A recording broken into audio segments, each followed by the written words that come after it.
The views and opinions expressed on this program do not reflect the company, owners, management, staff, clients, or partners.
It's Thursday, the second day of October 2025. Welcome to Bermuda's Daily Talk Show. It's the Daily Hour brought to you by the BAC Group of Companies, medical house lenders, People's Pharmacy, and a big shout out to HSBC Bermuda for ensuring that we can pump through the radio airwaves with these most important community conversations. I'm Jamal Hartman, and my applause will be with you in a bit to bring you the latest in the news break brought to you by People's. Folks, a bit behind this morning. I normally wouldn't tell you this, but we've got some things going on backstage. So I think like you all, probably dealing with things like making sure you have electricity and other important things.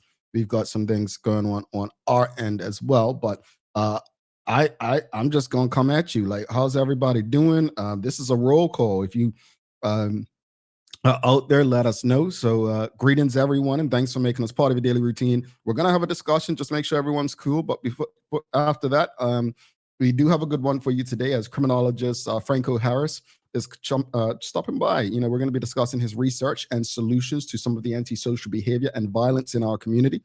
The Daily Play is a name that plays today. All right.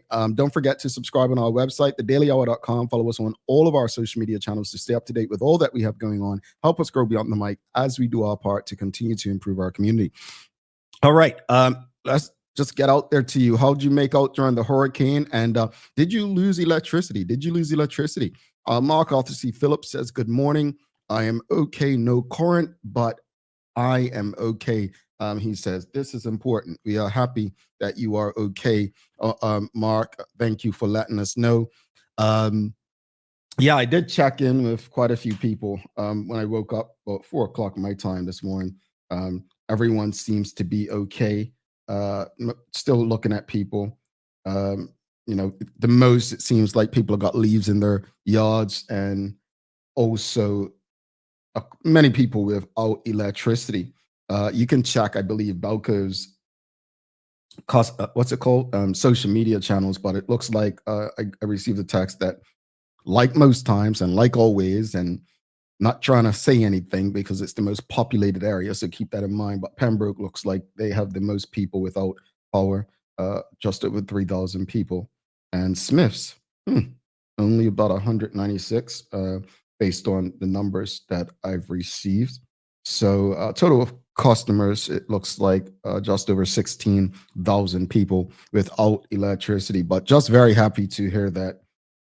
For the most part, it was wind, rain. We've got Jonathan says, morning all, reporting from Burrs Island, all good, never lost power. That's interesting. One of my sisters said that she didn't lose power either. So very interesting that some people have not lost power. That's a good thing. That people didn't lose power. But I'm really always happy that, not only do we not lose power, but we don't lose limbs or life. So happy to hear that. This is your daily discussion brought to you by our friends at Titan and Secure. So let us know, audience, how'd you make out during the hurricane? Did you lose electricity? But also, have you checked on someone vulnerable? Do you have an elderly family member or a neighbor, someone who, may live alone, or, just may not have the family support? Have you checked on someone? But just let us know, how'd you make out? This is a daily hour roll call. You know what we do.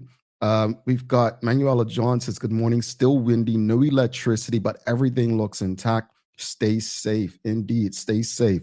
Glad everything looks intact. Dexter Smith says 17,534 without power as of right now. Thank you so much for that, sir.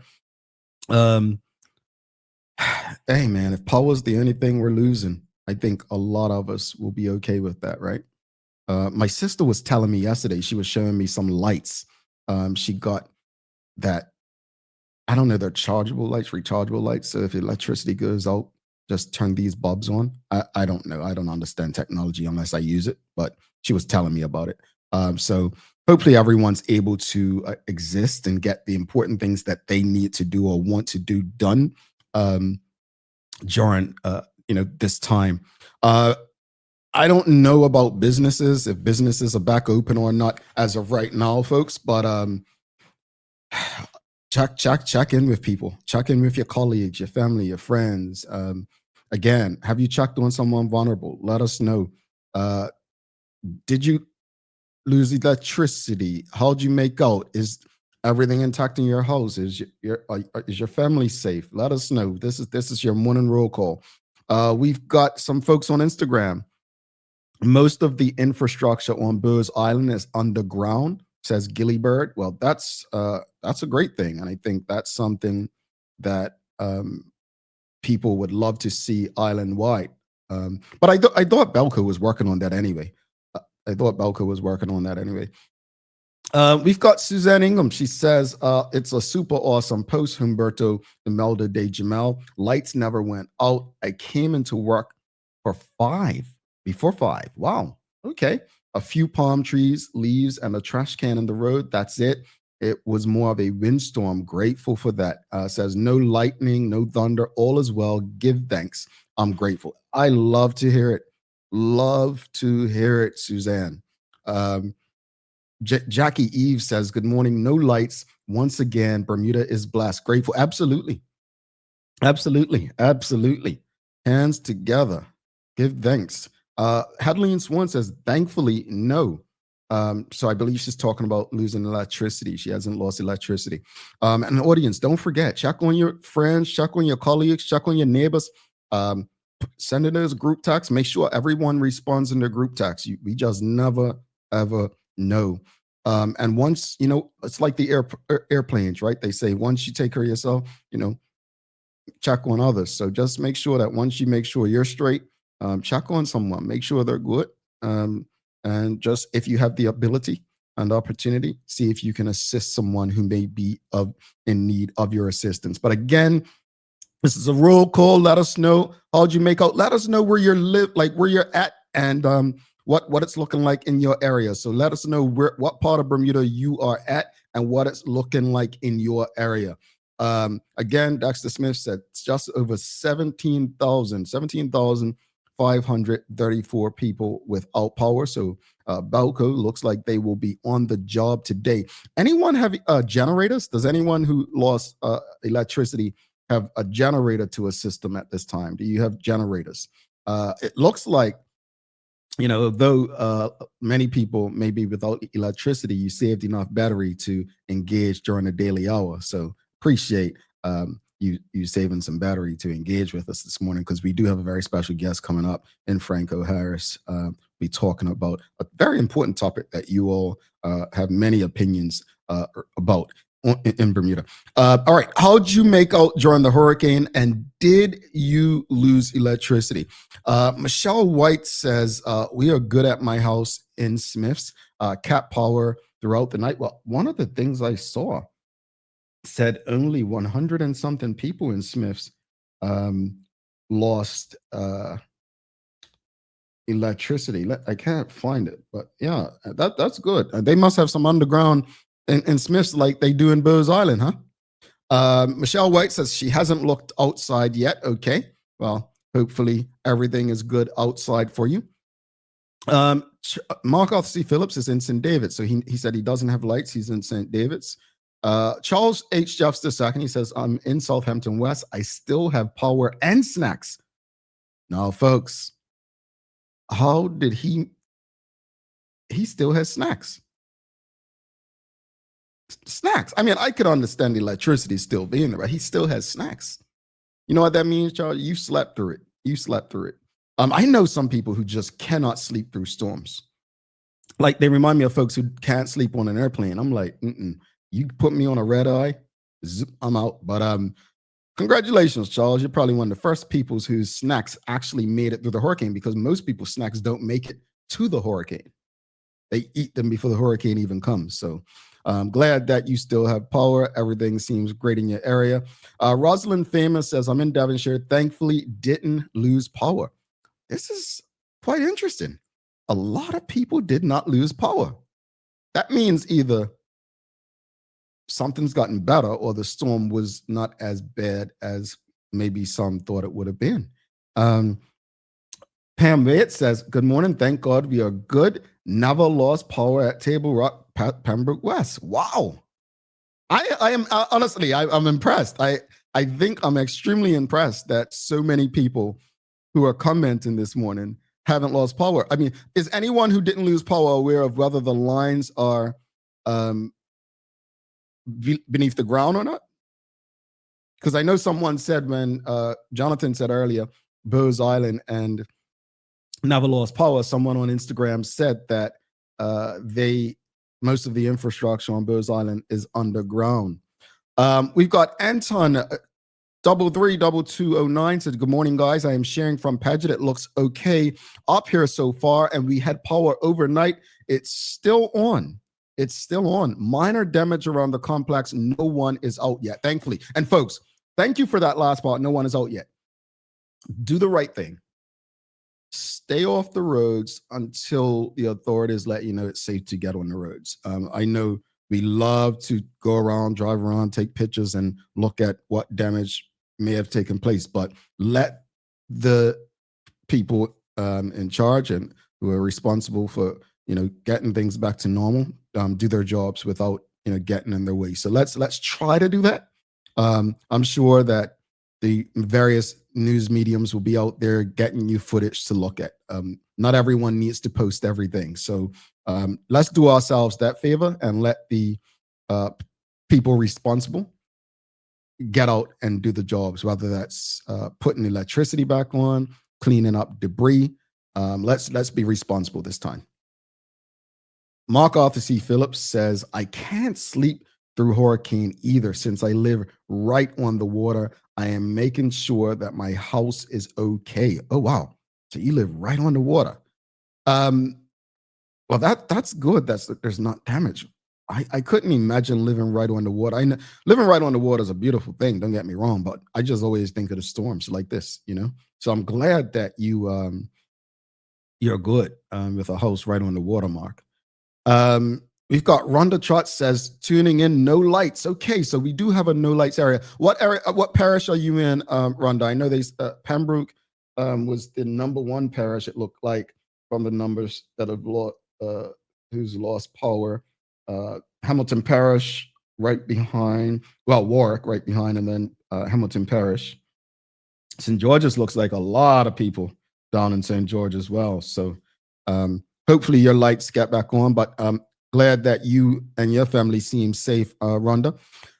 We've got Suzanne Ingham says, not a soul on the road when I came in, not even the police. That's good. Let's keep it that way until we get clearance. Let's keep it that way until we have clearance and we know that it's safe to get on the road.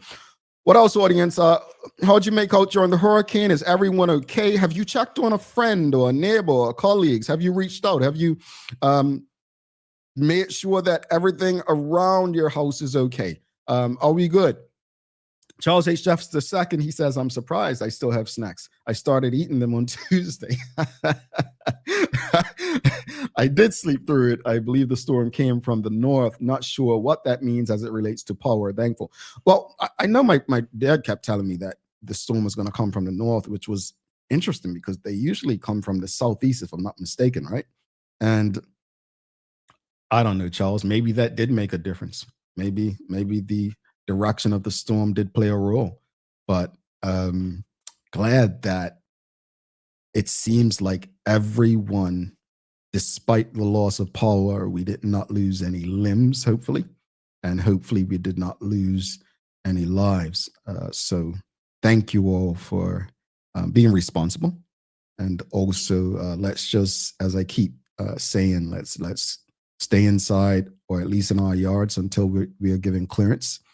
Not sure if it has been shared. I haven't spoken to Maya today, so I don't know if we've been given information about whether the causeway or what time the causeway will be opened back up. I don't think I've received anything in my inbox from the authorities regarding anything actually at this point. So don't have any updates, but there is is it 100.1 or 100.0, or you know what I'm talking about, that emergency station that they do.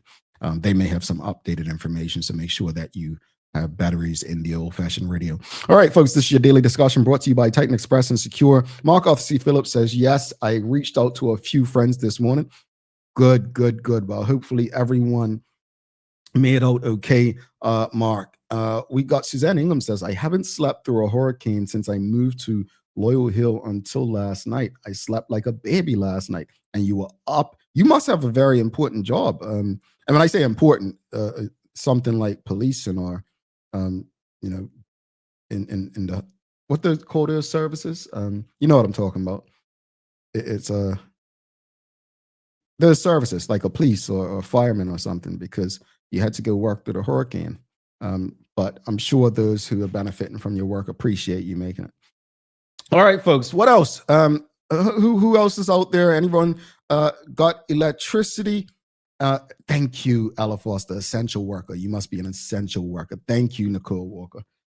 Yes, essential. You must be an essential worker is the word I was looking for Suzanne. Essential services. They are called, because she said she was up and out to work. And I'm not trying to get in your pocket, Suzanne, but again, I hope those who you showed up for today appreciate you coming through. All right, folks. Looks like everyone is straight.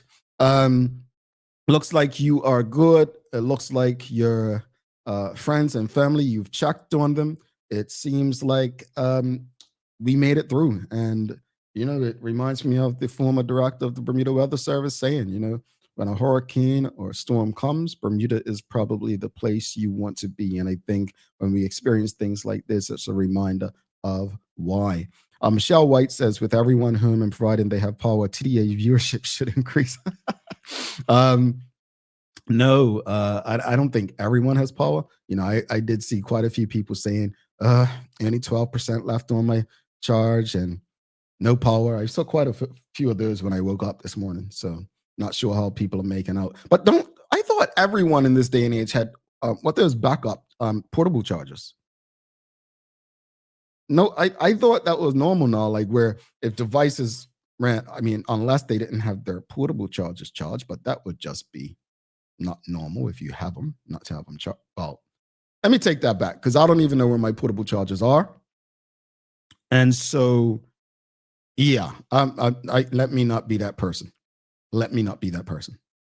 We've got Shamari Sky says, a tree frog passed gas and blew out my power.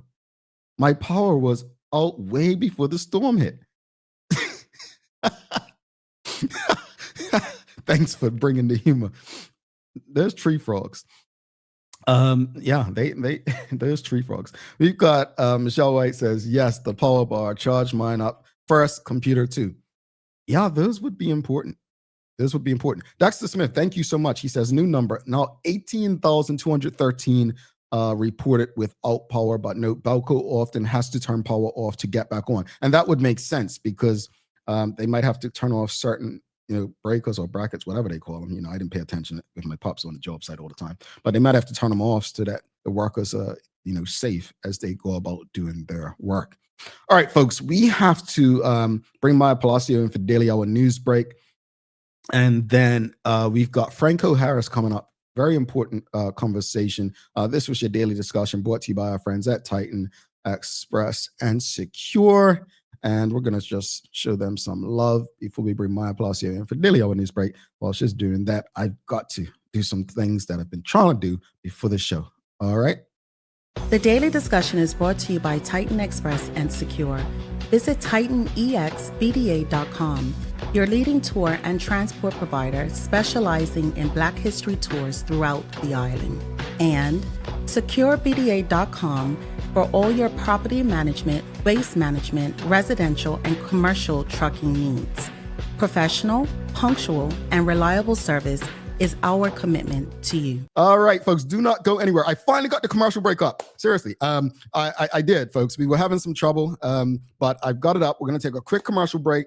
After this break, we'll come back. We've got Frankco Harris coming up. And if you have not been tuned in, Frankco has been in the news a lot lately with the big conversation in Bermuda. He's doing a lot of research, asking important questions, and trying to share solutions to one of the biggest problems impacting our community right now. So, folks, get your questions and your comments ready. And in the meantime, whatever platform you're on, share it with your friends, your family. Let them know the Daily Hour is streaming on Facebook, LinkedIn, YouTube, Twitter X, and Instagram. And we'll be back with the Daily Focus conversation after this. People's ACW, located at King Edward VII Memorial Hospital, carries over-the-counter medicines, toys, cards, and even toiletries. Our knowledgeable staff are there whether you're at emergency, visiting family, or a member of BHP staff, to show you our best even when you're feeling your worst. People's ACW, we're here for you.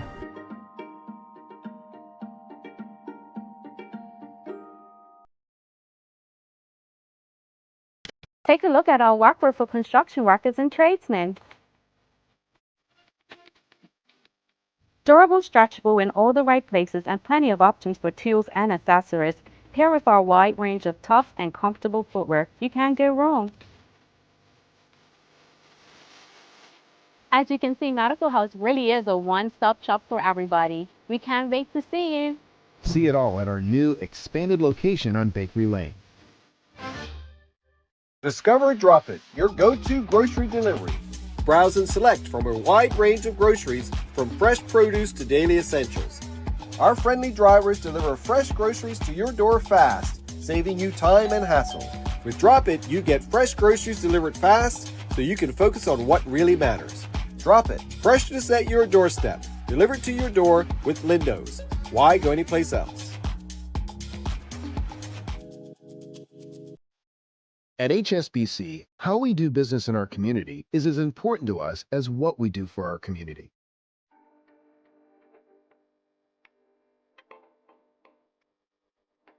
We are here at Hungry Bay with HSBC today. We're planted over 500 mangroves using 2 different methods. This work is very vital for our mangrove ecosystem and would not be possible without HSBC's generous support. I am super happy that we have a team here of colleagues helping us replant some of the mangroves. Mangroves are critical for preserving coastal nature, and with recent hurricanes they have been taken away by waves. By replanting them, we are really helping nature be at its best.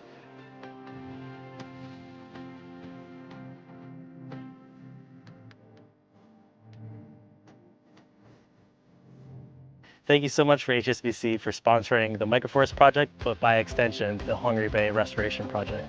Thank you to all of the charities, corporate partners, and HSBC volunteers for your commitment to our community. Get ready for the cool Bermuda nights ahead. A CI-AC mini split AC unit from BAC Group is the perfect solution, keeping you warm this winter and cool all summer long. While supplies last, you can get a unit starting at just $913.50. Plus, receive an extra 10% off when you pay with cash or credit card at the counter. BAC Group, comfort for every season. SCAR stands for Saving Children and Revealing Secrets, and we are a Bermuda nonprofit organization whose mission is to reduce the risk of child sexual abuse and to be an advocate and a voice for children who've been sexually molested, as well as their affected family. New media like the Daily Hour is really important in partnering with organizations like SCARS. It's another platform for us for awareness. There can be no radio silence, as it relates to child sexual abuse. And we need as many initiatives as we can get. We need to keep this message alive. In terms of us and the work that we do, live engagement is good because it allows the audience to ask questions, to make comments, even to provide us with encouragement and support. What I love about the live engagement when Scars is being interviewed by Jamal is just this feeling of safety, this feeling that he gets it. He cares about children. It's a connection.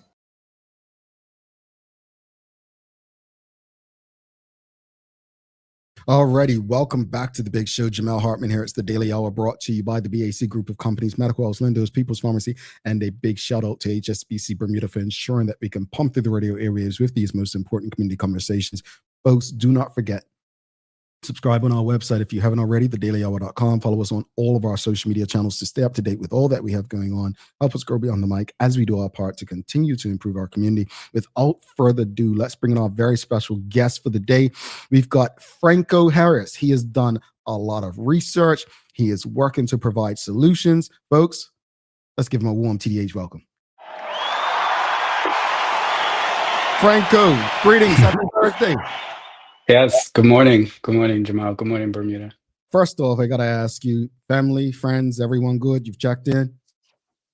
Yeah. I did. I'm here in the UK, so I had a bit of a crazy one, but I'm going to be checking in with some more family as the day goes on. Okay, good stuff. Yeah, we grew up with them. One of our colleagues, she's Bermudian, but she grew up in the US, and as I was saying to Maya, she said that this is her first hurricane she's experienced, and I just can't get over her response when I said, "How was it?" Kind of noisy. So just fascinating. But glad that so far your family and friends are great. But Frankco, thank you so much for joining us. Before we get into anything, I gotta ask you, what's your favorite farm animal? It's funny because Maya, we're very, very similar actually. A goat and a chicken. 100%. Used to be a goat like on the hill down Middletown when I was a little boy, and I just remember it like right there. It was actually really scary, but yeah, they make me laugh. Goats and chickens. My granny had chickens in the yard, so like we were used to going to get the eggs and all of that. So those, yeah, I have a good memory of those two. Michelle White, she said that she'd have to go with rabbits because she has never met a friendly chicken. I'm sorry. Sounds like you had a very bad experience. I'm not even going to ask Michelle. Well, Frankco, thanks again for joining us. We appreciate you stopping by. For those who don't know, before we get into the conversation in particular, just give people a bit of like an idea of who you are and what it is that you do. Okay, so yeah, I'm a Bermudian criminologist. I'm entering my third year of my PhD at the University of Oxford, and I'm studying the socio-spatial dynamics of gang violence. But what I wanted to really say as well, because I don't want to sensationalize this, but it is at the center of who I am and what informs my research. So, first and foremost, I am a Bermudian, and I have lived experience of the criminal justice system. I've been to prison twice. I have lived experience of violence. I'm a recovering addict. I came to the UK and I had to go through treatment for drugs and for my mental health, so all of these things inform my research and what I do, because I think sometimes it's very easy when people hear that, oh, I'm an Oxford academic or I'm a criminologist. And if you don't really know my story, then you really wouldn't know, right? And so I try to be very transparent about that, because that is really everything about how I conduct my research and about who I am. And particularly if I'm trying to gain the trust of my community, I think it is really important that they see me in an authentic light. So yeah, thank you. I asked that question, and this audience will tell you to pretty much everyone. Just tell the audience a bit about who you are. And I think you just probably gave the most vulnerable response that we've probably ever had. And I think that's important. And the reason that's the first question I ask everyone is basically everything you just explained, is to give context as to this is not just something I read in a book. This is my part of my lived experience. So thank you for sharing that, because we do live in a time where people feel like, oh, well, this guy has an experience that he's just going on with what he's read in a book, and then they dismiss it. So I again appreciate you for being vulnerable and sharing that. So what are some of the truths you see all too often that are ignored, and why do you believe acknowledging them is so important as it relates to um, the gang violence in Bermuda? Oh gosh. It's a great responsibility, but also a burden to be studying something like gang violence so in depth, where I've spoken to so many different people, right, across different levels. And in particular, when I look at the lived experience level, so that is the people with lived experience of marginalization, of gang violence, and their interactions with society, and some of the organizations, i.e., government organizations, schools, different social services, and there's a fundamental lack of trust. And I feel like also from what I've been hearing as well, a lack of real care. I think people are struggling in Bermuda. There are not many people thriving from what I've seen. Like there's a lot of people just getting by, just making enough to kind of get by and whatnot.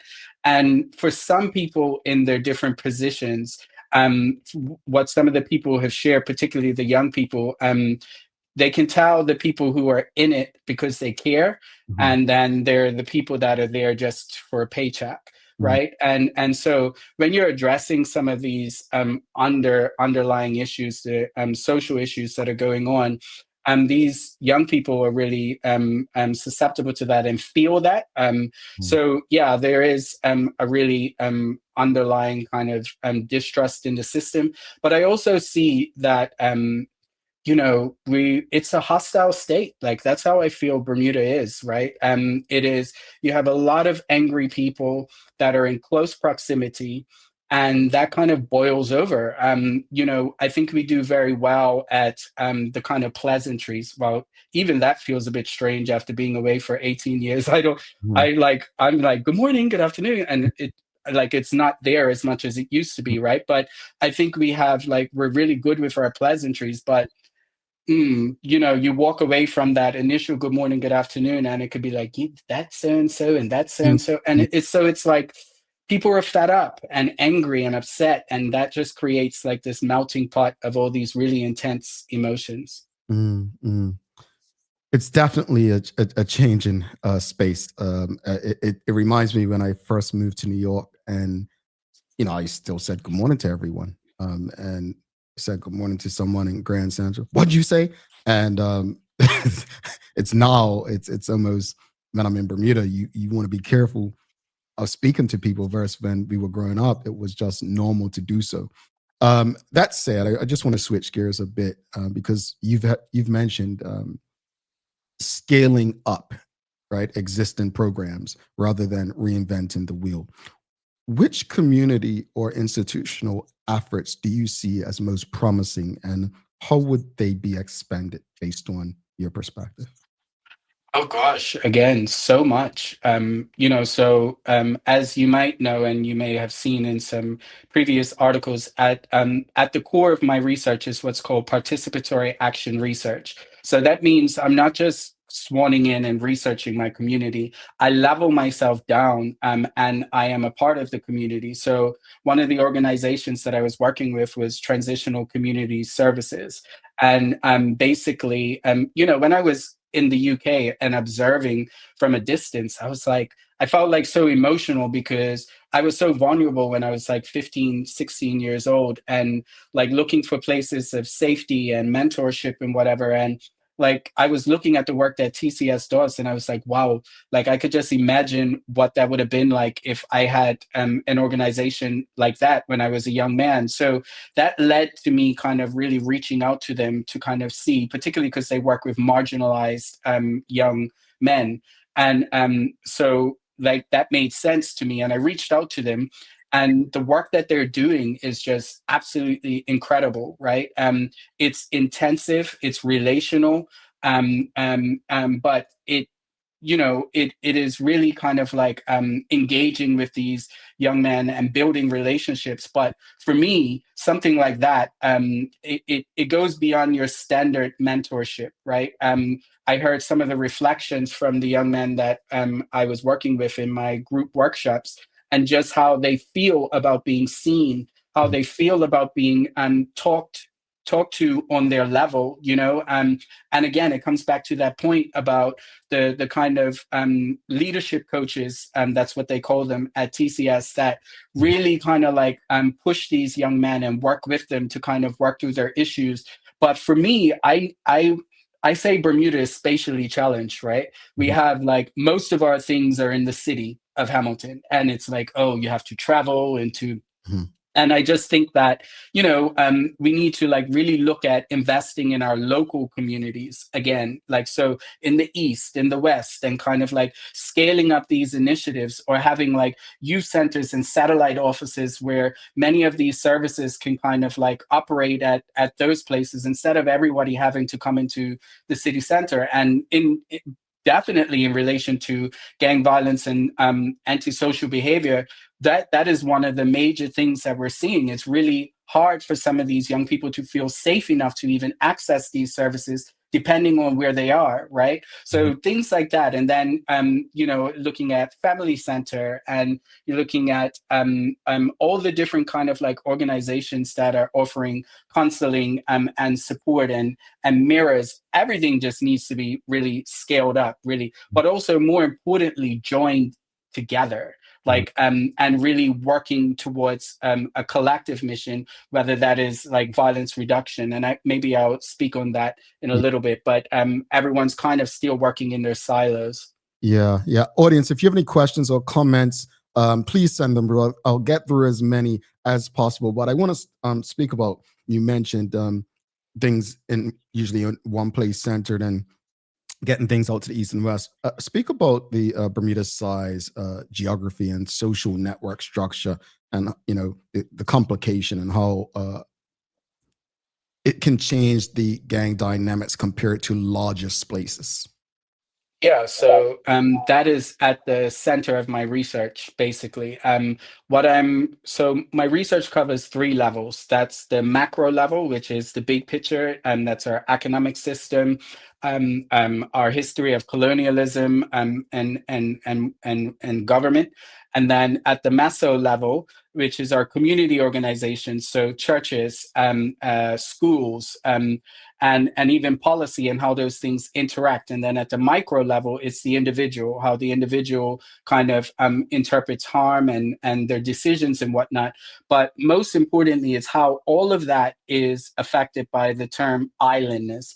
And islandness, particularly the dimensions of smallness and isolation, impact social relations in a unique way.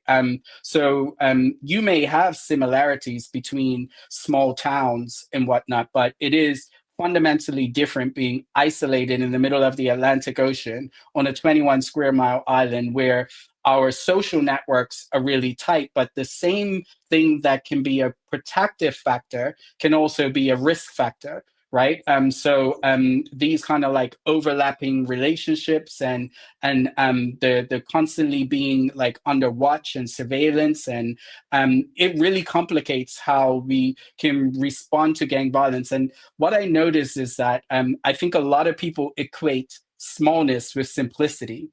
And we hear it even in government discourse and different people speaking about it, like, we all know who they are. And I really question that. I really question, like, what does that actually mean? You know what I mean? So yeah, like for instance, they have what's called desistance from crime, or gang exit, right? So in a city, you may be able to kind of move to another town very easily to escape that kind of lifestyle. Or you may be like going through rehabilitation. But in Bermuda, we have a long memory. And particularly if you're involved in violence, you may be making the right decisions to turn your life around. But somebody who you may have harmed, or you may be an associate of somebody else, and they may still be out to cause you harm. You know what I mean? So all of these things really complicate how we respond to this issue. So it's not just about actually how we respond to the gang violence issue, but how these things affect community dynamics as well. Thank you for that. Thank you. And audience, I hope you're digesting it. Not necessarily to respond or oppose or even agree, but just understand it and how important the work that's taken place is to resolving the issue. I think this is the hot button topic in Bermuda, right? We've experienced very different shootings, incidents that led to murder this year in Bermuda.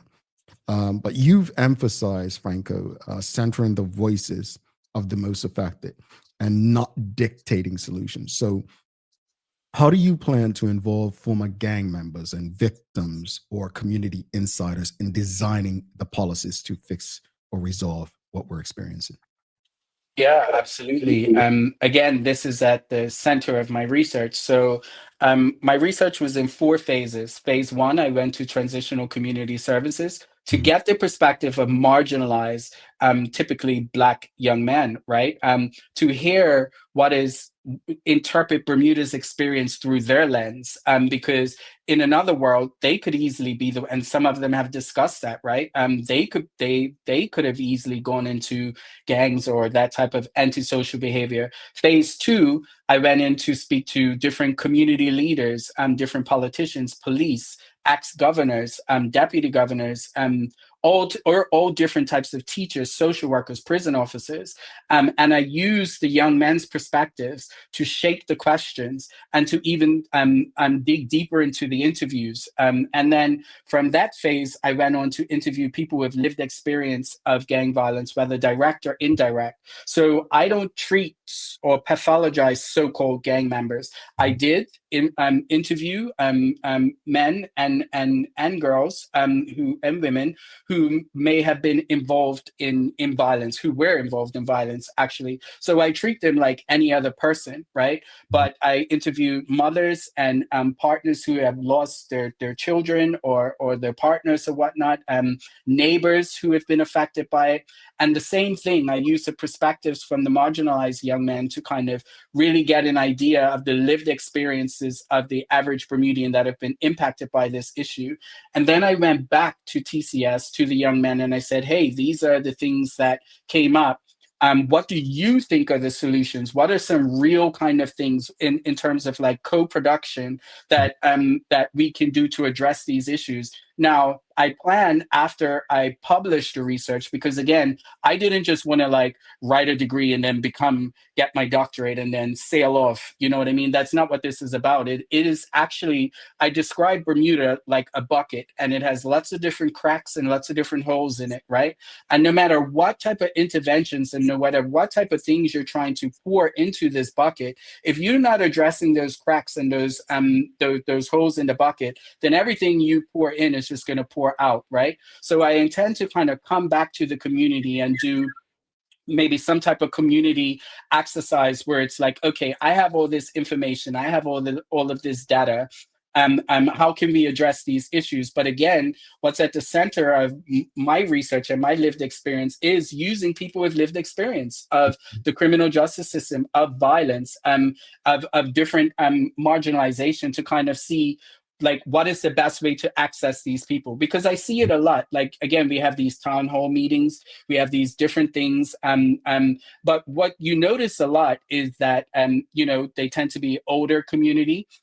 You don't see many white people there. You don't see many kind of from different communities, right? And it's like, well, if you want to access the people that really need these services, like how can we actually go out to them and get their perspective? You know what I mean? Because again, with that kind of community structure, I really question, like, do we really have the ability as a community to come together to address these issues where it's not just kind of like performative and it's not just kind of like expressing expressing anger, but how can we actually move past that to step into the solution? So I'll be looking to kind of definitely, because I only have my own lived experience. Yes, it's experience of marginalization, violence, you name it. But I really look to other people's expertise. That's what my research is all about. And if you have lived experience of the streets, of navigating rehabilitation, of navigating violence, then you are an expert just by virtue of your lived experience. So I want to be tapping into that. Yeah, I think you explained kind of something I said the other day is, a great teacher is our own experiences, but an even better teacher is learning from other people's experiences as well, right?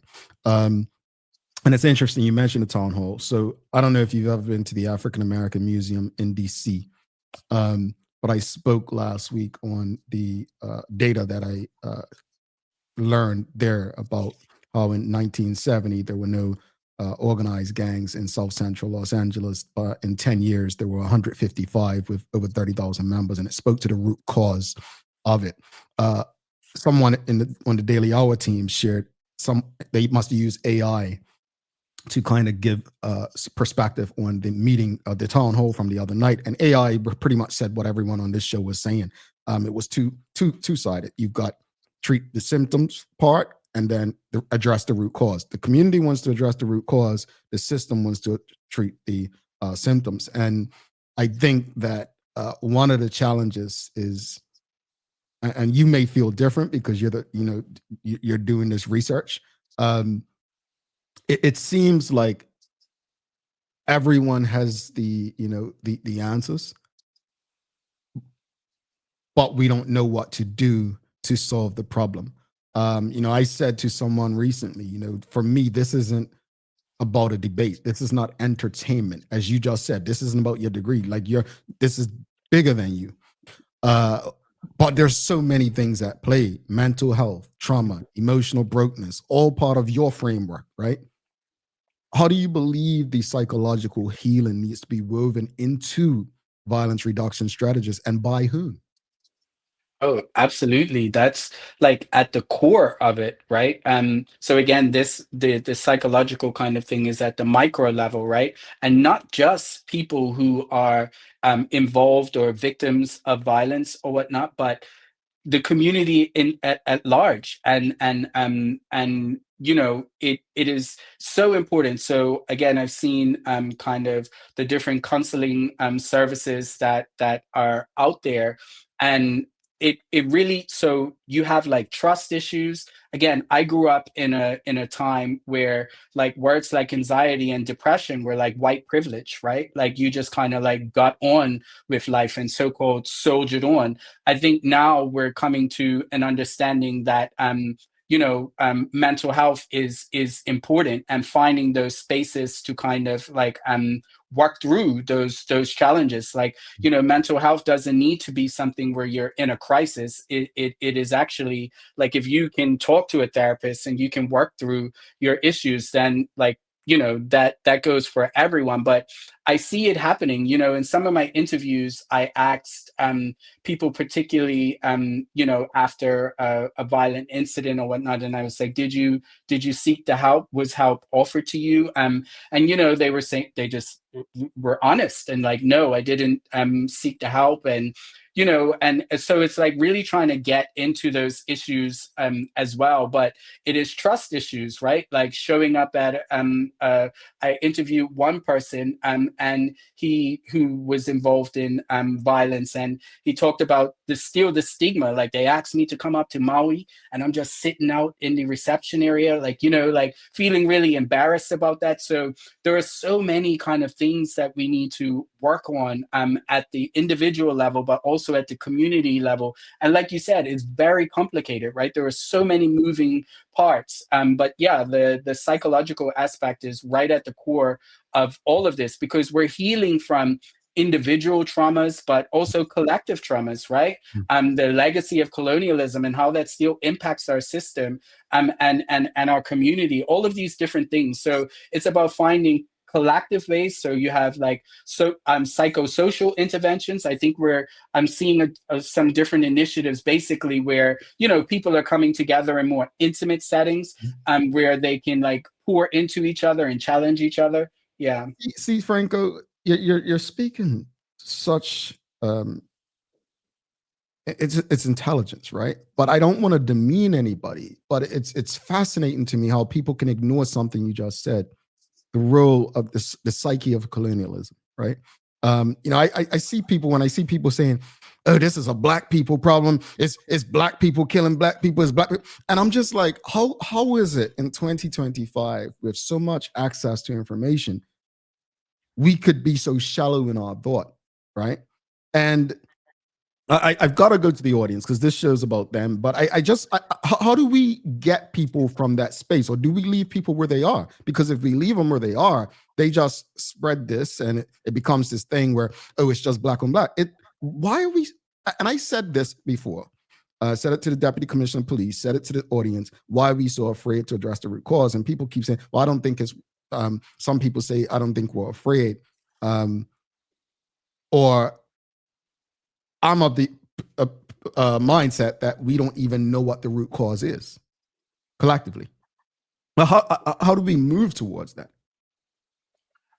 So what's really interesting about this, and I spoke about it in my Rotary speech, right? So I'm a Backatown boy. Like, if you asked me 20 years ago about like colonialism and sovereignty, I would have kissed my teeth. Like, I didn't care. I couldn't like I I I don't know. Like, my struggle was too intense at that moment to even be considering that stuff. So I think it actually begins with education and conversation. You know what I mean? I look back to our forefathers and the kind of struggles that they had in the 60s and 70s, and even the political consciousness at the time internationally, and what was going on in the US. Like, that fight, they had a real fight, you know what I mean? And I think it was more visceral. And then we kind of like desegregated and took our foot off the gas, right? And then it's just like this coloniality of care, they call it in research, where it's like, oh, like our care is best sought elsewhere, like in the motherland, like come and rescue us, you know what I mean? And I've had to do a critical unlearning, relearning, and learning about how all of these things affect us. And that is really intentional. So you could be looking in the prisons, getting guys, like really educating them up there about like our history, and actually meeting them where they're at. And again, with the young people, and doing it in a way that isn't so cut and dry and boring. But like I went this year, I engaged in different community events and like history talks, like, because yes, I'm in Oxford doing my PhD, but I'm still learning. Like, I'm literally just tuning in over the last couple of years. So we definitely need to just be intentional about educating our people, because if we educate them properly, and even again, like bringing white people in, bringing like the people that are coming into our community, I think it's really important, like expats and different people in the international business community. Yes, Bermuda is beautiful. Yes, we are beautiful people, but just like everywhere else, we have our struggles. And if you really want to like accept us and know us, you have to accept all of us, right? And that means understanding the systems that we live under and have developed under, and that how that still harms us in certain ways. So yeah, I just think it starts with education and being very intentional about it. Yeah, and I just want to give a shout out to Rashida Godwin and Winston Godwin with Titan Express, doing a great job with their history tours and Mary Prince, because I've been very vulnerable and honest. I did not know about Mary Prince until I was an adult, and when you don't know these stories, it is harder to identify. Right, identity is a part of it. I want to go to the audience. Got quite a few comments and questions. We've got someone claiming you. Dr. Seaman says, young cousin. Very enlightening, says Dexter Smith. Frankco, top start. And let's go to the questions. We've got Charles H. Jeffs II. He says, thank you for sharing your story, Frankco. Congratulations on overcoming all of that. Were you ever part of a gang? What role do you think social clubs, churches, etc., could play in combating this? Thank you. So no, never a part of a gang, but I was involved with doing shady things with shady people. So on the fringes of that, maybe, but definitely no, I'm not involved in any gang like that. And yeah, like as I said, the meso level of my study is all about that. It is the churches, the community centers, and different things, and about they play a very important role. But I also think what I've noticed is we still live in a very paternalistic society, right? And I think we all need to, no matter where we're at, no matter what organization we're representing, whether it's the church or whatever, is really have some humility, right? To see people and hold space for people with difference, and who think different than us and whatnot. And I think that takes a little bit more intentionality to kind of like see how we can all come together. But yeah, the churches and these youth spaces, I definitely think they need to be, like, again, scaled up. Like, for instance, I was telling somebody the other day, in the UK, like, they have like the Boris Bike or whatever, or the London Eye, and they would have an organization that sponsors that for like 3 years or something. Come on, like, why can't we be doing that in Bermuda? Like, I remember as a little boy, our youth centers now, I think there's only like one that's really like up to par, but in the East and the West, they're kind of like falling apart and not as structured as they can be. So why can't a local business, we don't have to ask you to do that. There are local Black Bermudians that are in the IB, international business community, that can kind of tap in, right? Like, it doesn't need to be through the conventional kind of giving. You can kind of say, I'm going to build into this community. I'm going to take over this, sponsor this community club and all of the programming and whatnot. And also the other part is like, take a step back from all the photo opportunities. And this goes for like government and social care. Just do the work, like go behind the scene, maybe report on the outcomes in 3 years, right? But stop all of this kind of like posturing and, oh, look at me, look how good I'm doing, and all of this type of stuff. Like, just do the work, you know? But yeah, our community organizations and whatnot and churches and whatnot definitely play an important role. The audience probably saying Jamal is smirking and making faces and happy because everything of what you just said is pretty much I try to say over and over and over. And I don't say it to hear myself, Frankco. And I hope that our social media team clips what you just said and plays it over and over and over. I've spoken about that stuff, you know, and I want to go a bit deeper. The other day I said, you know, when it comes to these photo ops, whether it's given laptops or backpacks and given 5,000 here and 10,000 here, these billion-dollar corporations, they have members of our community there, whether they're there to make up numbers for the next 20 years, before they made it redundant, whatever. I just feel like, as I said the other day, and people are still answering on Twitter, why are we so quick to ask government for money for our programs versus these corporations who like to give to charity per se, right? And I don't think we're courageous enough as a community to speak the words you just spoke about it. I don't think we're courageous enough to question this, because we've allowed it to become a norm, to allow people to hide behind charity, to hide behind the photo ops. We've allowed it. And while we're allowing it, the community continues to become more broken. We see what's happening with our young men, and all they can say at the end of the year is, well, we gave to this, we done that. I repeat this audience knows it word for word at this point, but I always say, when it comes to charity, if you give a child a backpack today, and a year from now, that same child still needs a backpack, you've done nothing for them, but everything for you. You have not empowered that child or their family to the point where they don't need a backpack next year. That's my perspective. But that photo up you got of giving out the backpacks, it works for you. It helps you. It makes you look good. We got to get away from that kind of thing if we want our community to move. I want to go back to the audience. Michelle White says, when a young person is sent to any facility in Bermuda, 1, what is the course of their introduction back into the community? And 2, what can be done better? Oh, wow. Great question. And just to be honest, this is at the core more of what I'm interested in, because again, through my lived experience, I went into prison in Bermuda and came out 10 times worse than when I entered. I had more of a drug problem. I had worse mental health issues. I was groomed. I didn't know that language back then, but definitely, you know, and I received no interventions.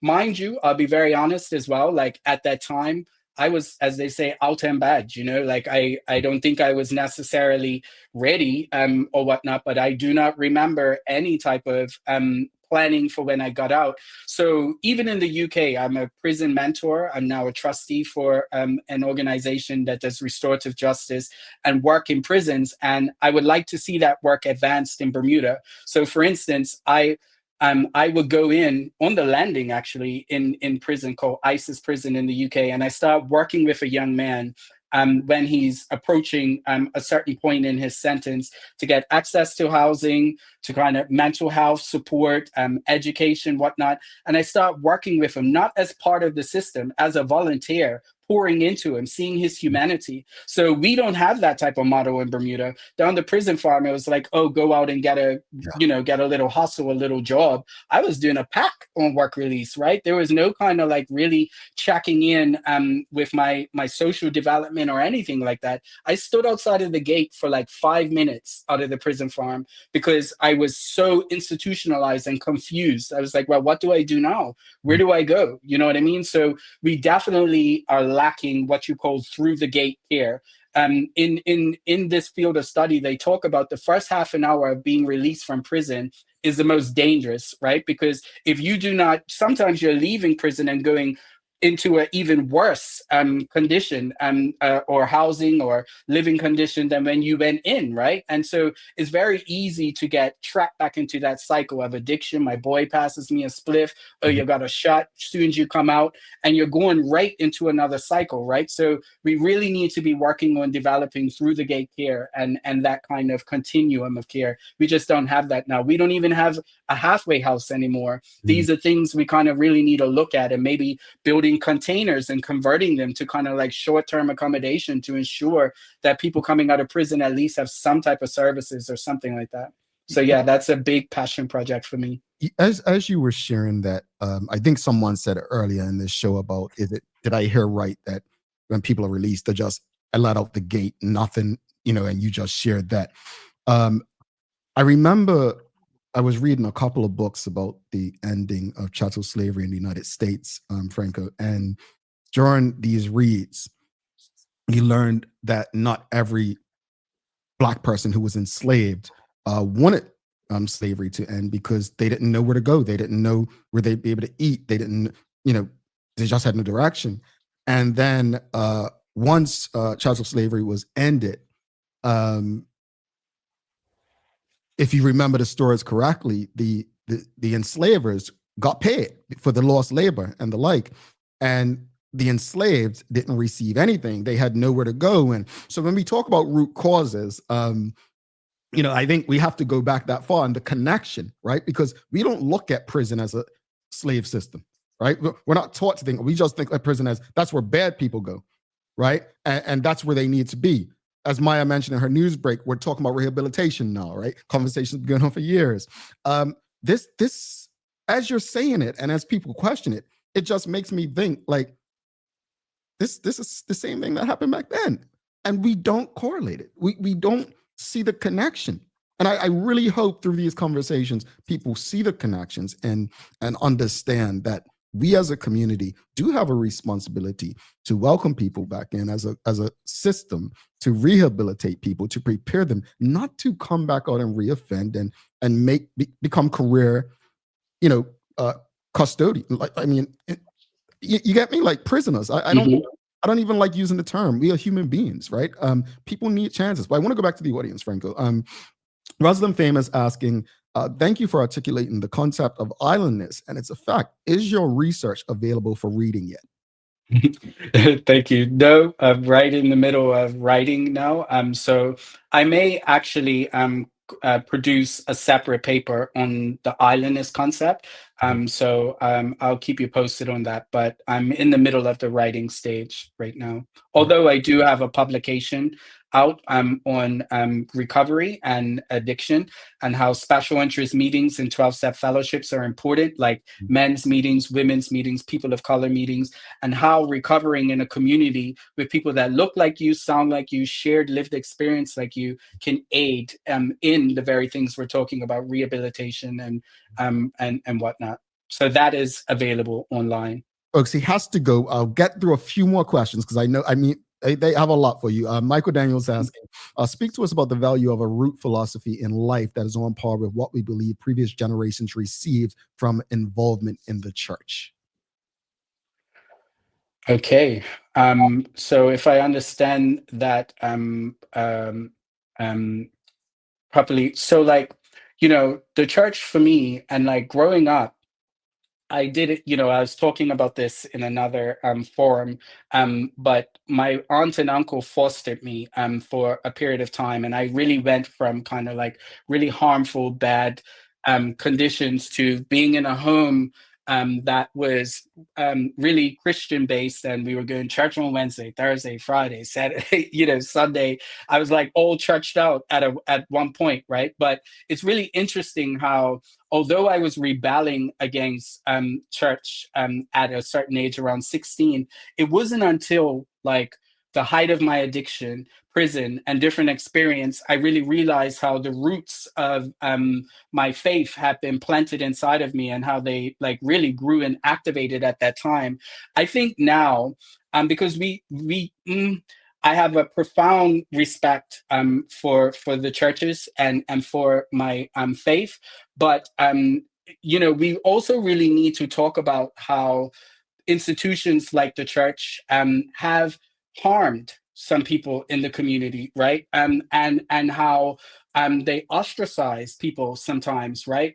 In the name of being right and whatnot. And that's a very sensitive kind of conversation, but I do think we need to have that conversation with some grace and with some love and with some gentleness. But I think now what it is, like I look at my spiritual life, talking outside of my faith, my Christianity, because I am a Christian, I love the Lord, but my spiritual life in terms of particularly like psychosocial interventions and really looking at myself and my mental health and like nature. I think that is really what is needed right now in our community, because I look at also like 12-step fellowships and the ideology and how they kind of like go through looking at a spiritual relationship. They don't call it God or whatnot, but just kind of like really understanding that there is something bigger at play, but also looking at yourself honestly, a fearless moral inventory of yourself, the good, the bad, the ugly, sitting in that and actually working through that, making amends, not just saying sorry, but actually changing your behavior,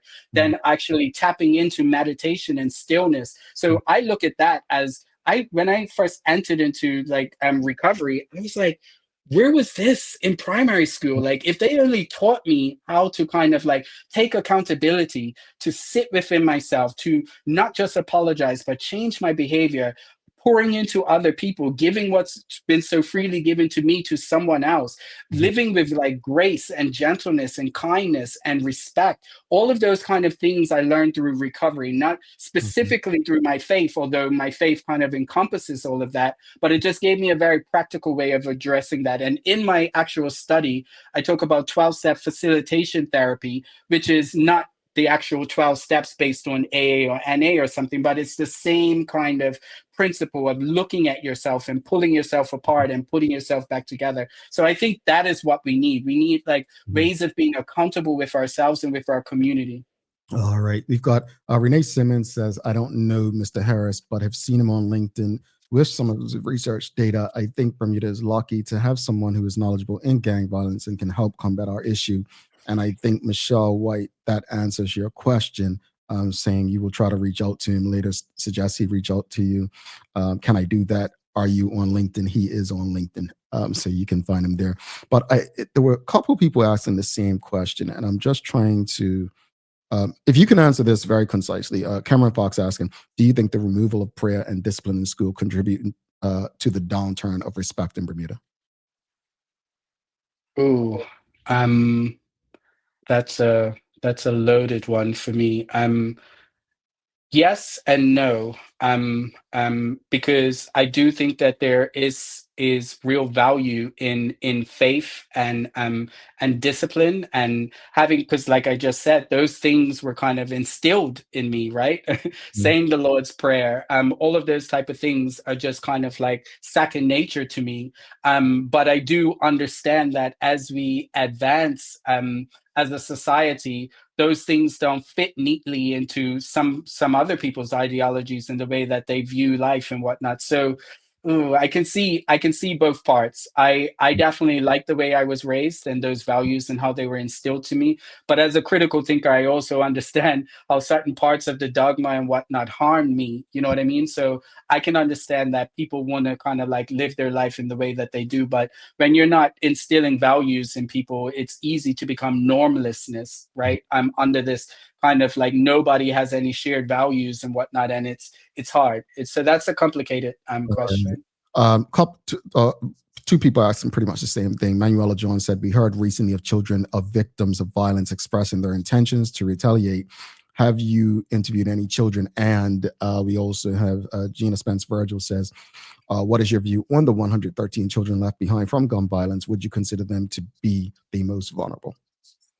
Yeah, so just in answering both of those questions, so unfortunately, because of Bermuda, it's slow to get anything approved. But for my research, I initially wanted to work with children, but for ethics approval and whatnot, I just worked with those 18 and older. However, that being said, I have actually had the opportunity to work closely with different organizations and different people that are working with young people. And I definitely agree with Dr. Spence, like, they are extremely vulnerable because we see now we're in like our third, fourth generation, right? And the cycle of trauma. And if those young people are left unaddressed, what that I just see it. I know somebody dearly that's close to me that lost their parents, and I just kind of felt and I saw the darkness in them, right? And it was really, really sad. So that unleft kind of trauma, definitely. And I think as a public health approach to gang violence, right, where we kind of identify those that are highest at risk, I completely agree. That is where we should be starting, because we talk about intervention and whatnot, and the police and whatnot. But if we really want to be addressing this issue, we need to kind of look to those who are at highest risk. And if we're using a Bermudian risk framework, which I'm looking to kind of hopefully develop, it is looking firstly at those things. Have your parents or anyone close to you been murdered by gang violence or whatever? Have you acted out in violence at school or whatever, or a young person? And actually homing in on those people, right? So yeah, to that question, they are definitely, to me, the highest risk and who we should be zooming in on. All right, final question from the audience. Jonathan's asking, can the root cause be summed up to children growing up without their fathers? No, that is one important stream, definitely, that has come up across my research, and that is a major root cause. But it can't be summed up in just that. There's so much complexity. I interviewed people who actually grew up with their fathers, so their fathers are present physically, but not present mentally, right? And socially, and how harmful that can be. I guess that can be the same thing if you look at it from a different perspective. But no, that is a major contributor. But it isn't the kind of be all and end all of the root causes of this. Because I also, one thing that came up in my research as well was like in the 80s, and we don't talk about this too much, but when crack cocaine and that epidemic at that time, and the amount of people that died of HIV back in that era, this came up with different people in my interviews, and how that was the kind of one of the first waves of like whole like sections of families kind of like being removed, and that's where we had a lot of men that were died from intravenous drug use and whatnot, and it left real gaps in the family. So before we had gang violence, we had like the effects of the HIV crisis and how that like really disturbed the family unit and whatnot. And so it wasn't just fathers, it was uncles and brothers and family members, and that really created a real challenge there. Indeed. Thank you for that. Before you head out, given your personal and professional journey, what message would you offer to young people caught up in or tempted by gang life? And what roles do families, schools, and just the overall community have in offering alternatives? Yeah. Um, I just really encourage young people. Look, it's not easy. I know what it feels like to be hunted in your own home. I know what it feels like to be picked on. I know what it feels like to be punked out, and what that feels like under the microscope of other people and those pressures. But really, there are organizations that are out there right now. Seek out the help. Find at least one person that you can speak to authentically. You know what I mean? And seek out that help. Sorry, Jamal, I forgot the second part of the question. Yeah, I was just asking, what roles do families, schools, or communities have in offering alternatives?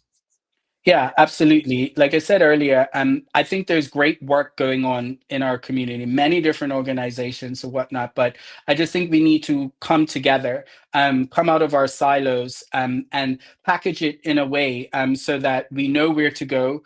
We know what is being offered, but also raising our standards as well and ensuring that we are reporting, that we have the kind of like standard of care to work with young people that is required. You know what I mean? The excellence that needs to go into that, whether that is through people or our infrastructure as well. But we all have a part to play, and I look forward to returning to Bermuda. I've already started some of this work in a way. You can see some of that on LinkedIn. But I do look forward to trying to kind of like bring in the different constituent parts in a unified way so that we can tackle this together, because it's quite easy for us to implore the community to do more. But I think we just need to be the ship to be stirred in the right direction together.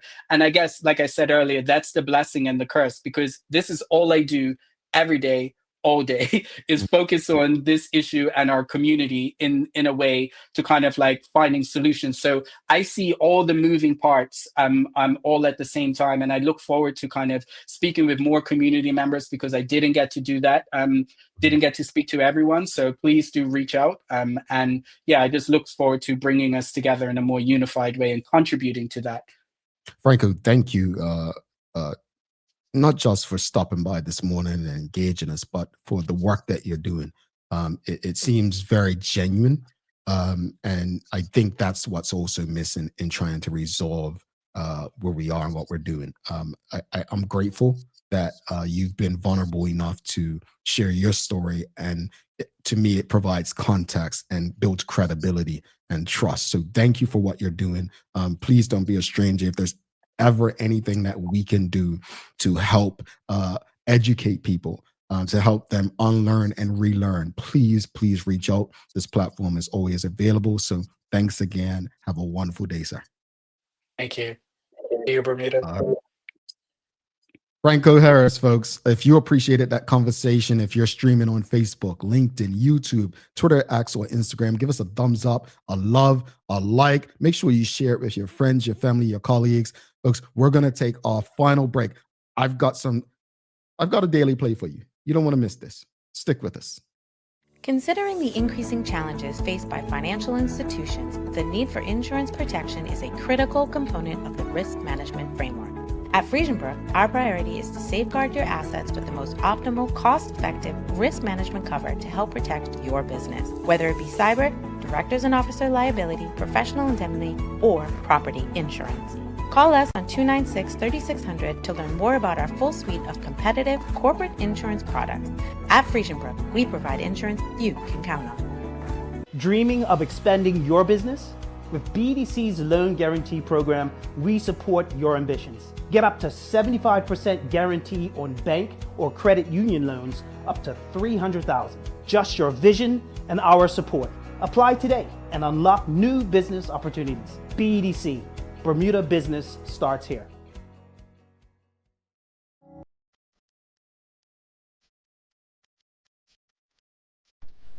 For over 70 years, Bermuda Pest Control has been protecting homes and businesses island-wide.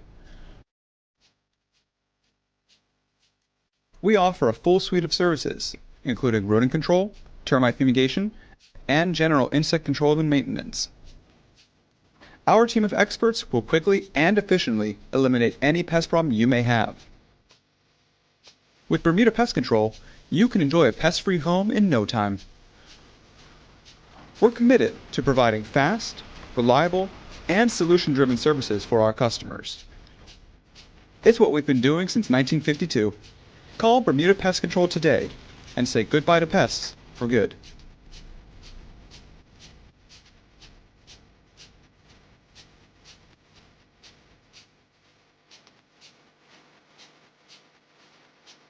Looking for the best care for your pets? Noah's Ark Feed and Supply has everything you need, from top quality foods to toys and supplies. We've got it all. Join our frequent buyer program and earn rewards every time you shop.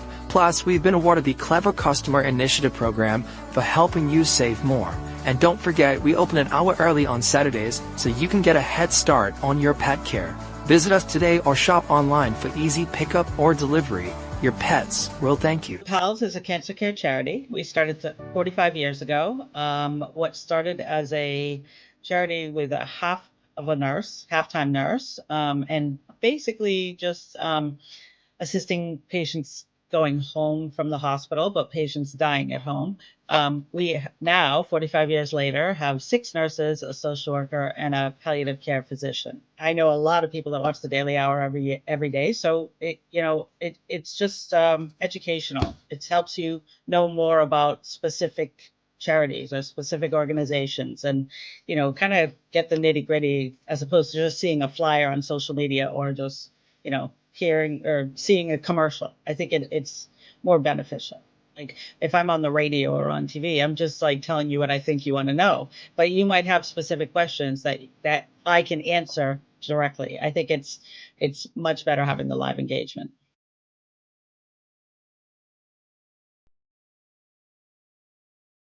All right, welcome back to the big show. Jamel Hartman here. Just want to give a big thanks to Frankco Harris for stopping by again. Folks, if you haven't already, make sure you give us a like, love, follow, share the link with your friends, your family, your colleagues. Important conversations like this should not be ignored. Everyone in our community needs to be a part of these conversations. So yes, thank you so much. Big shout out to the BAC group of companies, Medical House Lenders, People's Pharmacy, and HSBC for ensuring that we can do this with you on a regular basis. It is time for the Daily Play, brought to you by Bermuda Trivia. Bermuda Trivia is now available at various stores throughout Bermuda. Follow Bermuda Trivia on Facebook, Instagram, Twitter, X, and TikTok to find out why it's Bermuda's favorite trivia game. All right, audience. It is a name that plays today. So on Tuesday, we asked you, in what year was Microsoft founded? And you said 1975. Now, little trivia for you. In what city was Microsoft founded?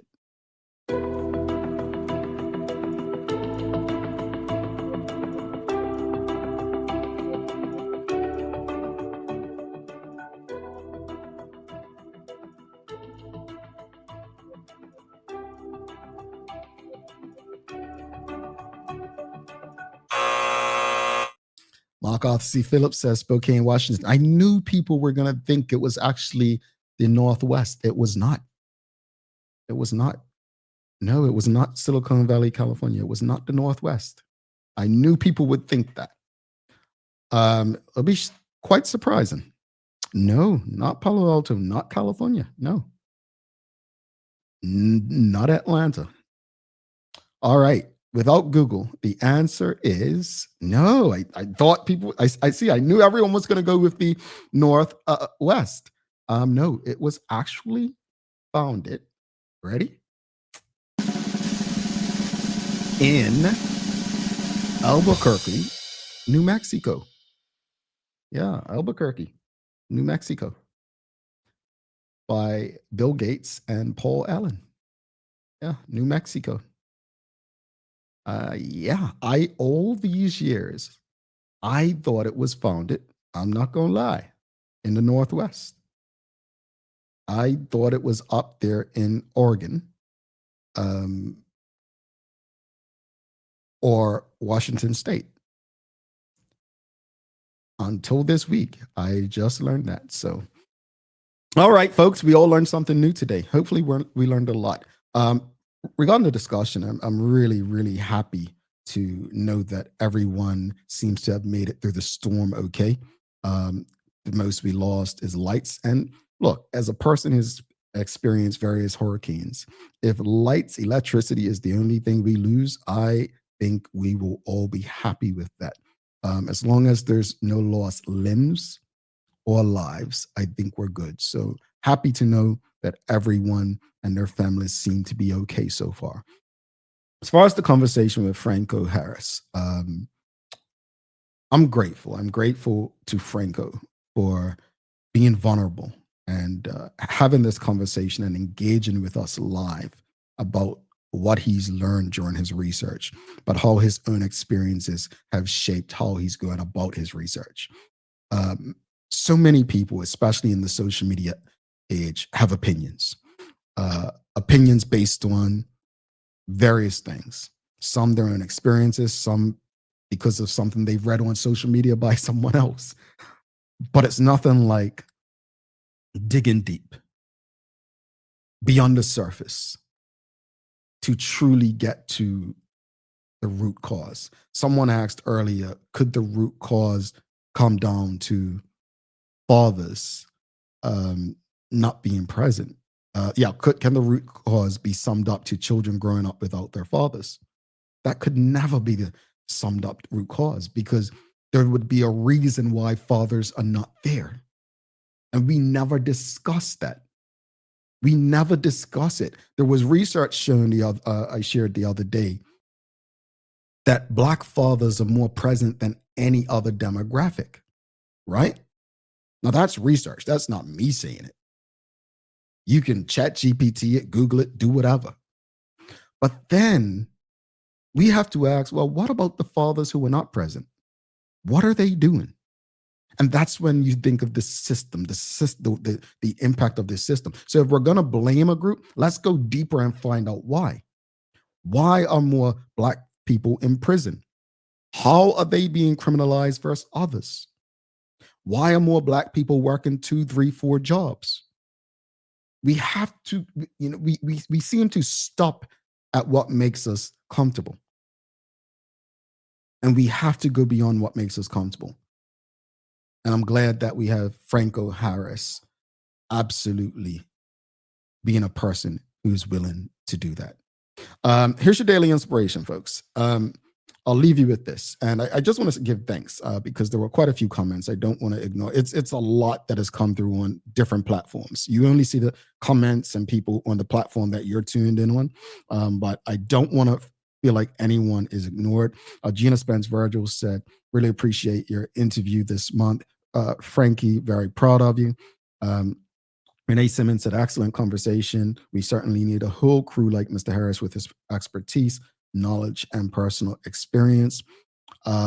We've got Sonia Clark. She says, I love you. To Frankco, excellent show. Jamel says, Gina Spence Virgil. But we'll stop there. But I'll leave you with this, folks. Solutions are not just going to show up on our doorstep. And if they do, consider ourselves blessed and lucky. But for the most part, if we're truly interested in resolving things, we have to understand that we will go through some uncomfortable periods. And until we're ready to be uncomfortable, chances are things will not change. On that note, please don't forget to subscribe on our website. Follow us on all of our social media channels to stay up to date with all that we have going on. Help us grow beyond the mic as we do our part to continue to improve our community. Thanks again to our partners, the BAC Group of Companies, Medical House Lindos, People's Pharmacy, and a big shout out to HSBC Bermuda for ensuring that we can pump through the radio airwaves with these most important community conversations. As always, we appreciate you, we love you, and we thank you for making us part of your daily routine. If all goes well, we'll be back to do this again with you tomorrow. I'm Jamel Hartman. Please do make it a safe and a great day. We are is out. Peace.